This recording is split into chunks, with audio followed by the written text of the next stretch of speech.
If there is one horror series in the world of gaming that I really love more than anything else, it is the Resident Evil series. I have been a huge fan since the very first game, and it is one of my favorite franchises to ever exist. When I first heard that a Resident Evil game was coming to the PlayStation Vita, I was beyond excited. I've had Resident Evil Director's Cut, Resident Evil 2, and Resident Evil 3 Nemesis on my Vita for who knows how long. And I've also dived into PlayStation Now so I can play the Chronicles game from the little screen. Now that today has finally arrived, here is my official review of the PS Vita and PlayStation TV version of Resident Evil Revelations 2. The story of Revelations 2 takes place between the events of Resident Evil 5 and Resident Evil 6, when an anti-bioterrorism group named TerraSave has members Claire Redfield and newest member Moira Burton, the daughter of Resident Evil 1's Barry Burton. During a party, Claire, Moira, and a bunch of other employees from TerraSave are kidnapped and taken to a secret island, attached with strange bracelets and being manipulated by a villain known as the Overseer.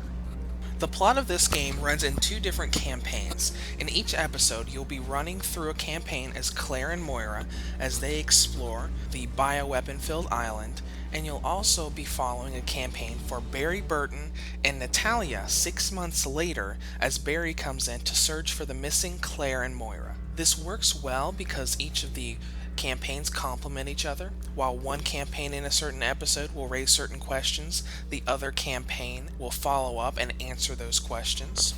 The story in general isn't going to be anything impressive for fans of the series, while the game's finale is pretty spectacular, and there are a lot of great references to the first Resident Evil thrown into the mix for fans. It's not an outstanding story that's going to really grip you. Like many previous installments of the Resident Evil series, Revelations 2 is a third-person shooter with puzzle elements set in a horror environment. As you go through each campaign episode, you'll be exploring various areas to look for key items to solve various puzzles to get to your objective, all the while shooting and running your way through hordes of zombies and other forms of bioweapons. This is the first Resident Evil that has set its campaign in different episodes, much like the Walking Dead series from Telltale Games. You'll go through episode 1, and as soon as you get through it, you'll get a little next time on Revelations 2. You start episode 2, you'll get a previously on Revelations 2.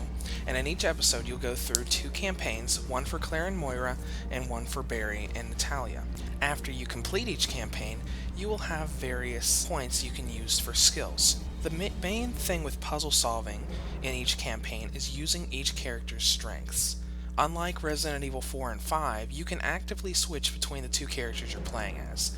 When you're Claire and Moira, they have certain strengths. Claire is able to use various heavier machinery as well as using firearms, and Moira can use her flashlight to find hidden items as well as doing other things. Some characters can access certain areas while other characters can't, so every bit of puzzle solving you'll do will be a matter of combining your character's strengths to be able to solve the puzzle and get past it. As far as difficulty goes in Revelations 2, the difficulty isn't terribly high, but it's not low either. If you jump into the game and go through the hardest difficulty right away, you're definitely going to have a lot of problems. But if you go through normal and casual, and you've played a Resident Evil game before in this style from Resident Evil 4, 5, and 6, then you shouldn't have too many problems once you get used to the new system.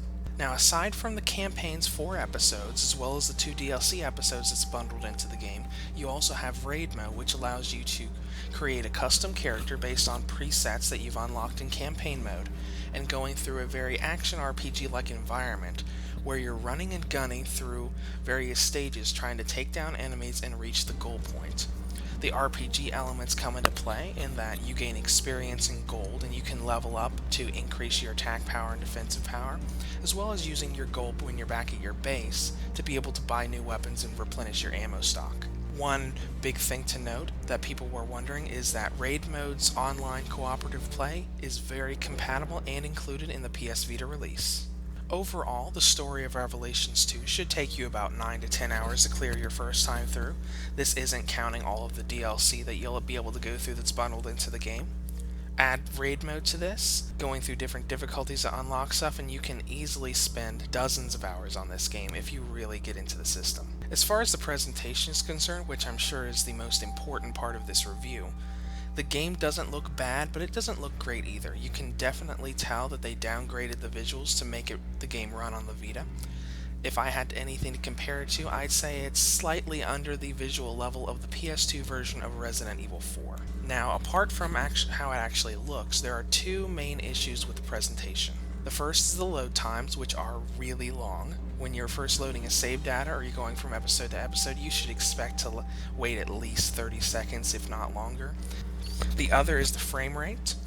For the most part, the frame rate stays steady throughout the game. There are a few little areas where it'll jump a little bit. If you get to critical health, it'll start jumping a bit, and sometimes it'll jump when you first go into a room. The only major problematic area I remember is the crane sequence in Barry's campaign in episode 4.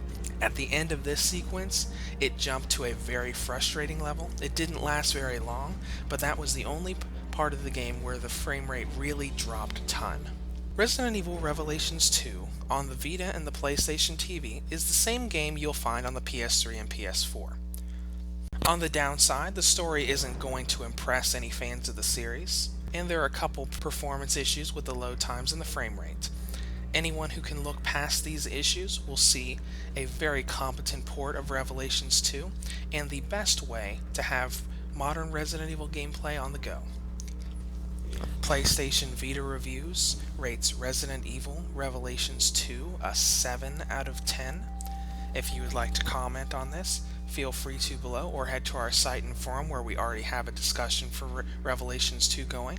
And if you're interested in PlayStation TV compatibility like this game, feel free to hit the link below or head to our site to look at my North America compatibility list. And if you'd like to donate to my cause, feel free to hit the donate button below or on my site.